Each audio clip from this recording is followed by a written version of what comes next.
Au début, j'ai eu du mal à me mettre dedans. Et puis après, je me suis dit, tiens, il y a plein de trucs à travailler autour du sujet. Moi, ça m'a fait penser à mes années d'école, collège, tu vois.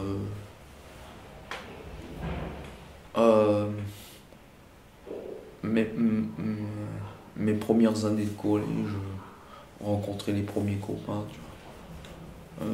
Après, aller en bragne de temps en temps, mais pas vraiment que j'avais des copains, mais ça m'a fait penser aux années collège et tout. Et, moi, je dis que ça a été des bonnes années pour moi, parce que c'est là que tu commences à rencontrer du monde. Et puis, faut dire que j'ai eu des bons profs qui m'ont aidé et tout. Après, parce que euh,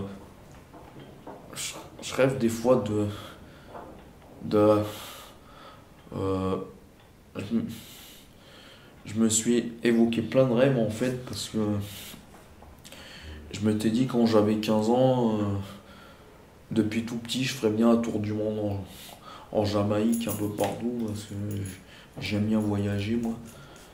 Moi, ça m'a toujours fasciné apprendre la magie ou la spéologie, tu vois, mais c'est pas le même sujet. Mais moi, ça m'a toujours fasciné. La magie aussi, il y a du rêve, il y a, il y a plein de choses à faire, quoi. Et, franchement, bon, spéléo, c'est plus difficile, mais magicien, tu vois, ou trapéziste, tu vois, j'ai mis dans mes rêves de rencontrer des trapézistes, parce qu'en fait, j'aimais bien le cirque aussi quand j'étais petit. Donc, voilà, j'ai mis plein de trucs comme ça. J'ai toujours vu mon cousin faire ou quoi, aller dans les grottes et tout, et j'ai toujours rêvé d'aller crapahuter d'aller voir ce qui se passait en dessous. Et, même d'aller visiter, pas, mais d'aller au moins voir une ou deux, voir ce qui se passait en dessous, si on pouvait trouver des trucs imaginés en gros. Moi j'ai toujours rêvé d'aller sous la terre, voir ou alors d'aller, mais c'est con, c'est aller apprendre à dialoguer avec un dauphin dans l'eau, voir comment ça nage et tout. Mon troisième rêve, c'est ça, c'est aller m'amuser avec les mammifères des mers.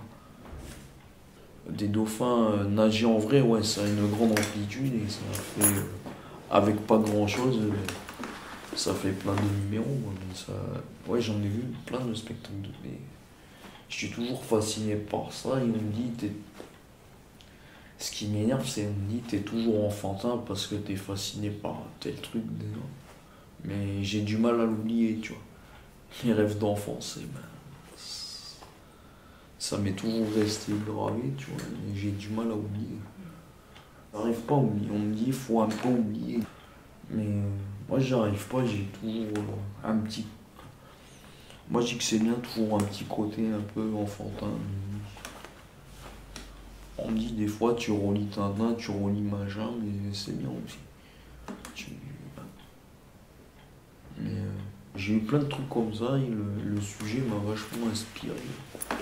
J'ai encore besoin d'être en oxygénation. C'est con, mais.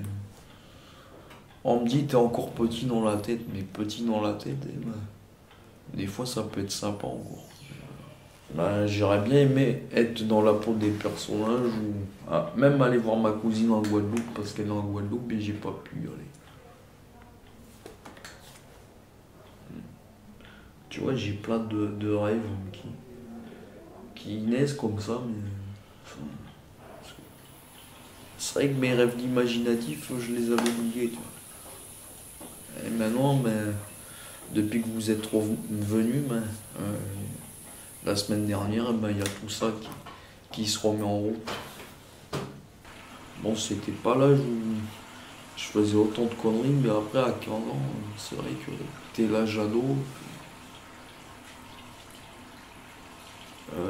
tu commences à vouloir t'échapper de chez toi. Enfin, pas.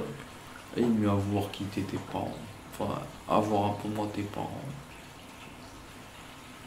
Mais je pense que c'est un beau sujet.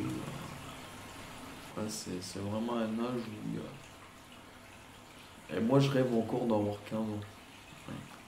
Tu vois, j'aurais bien aimé pas avoir mon handicap et courir comme tout le monde. Mais moi, il faut pas grand-chose. Rencontrer d'autres gens et peut-être à, à comprendre d'autres langues et puis parler ça aurait été dur, mais ouais,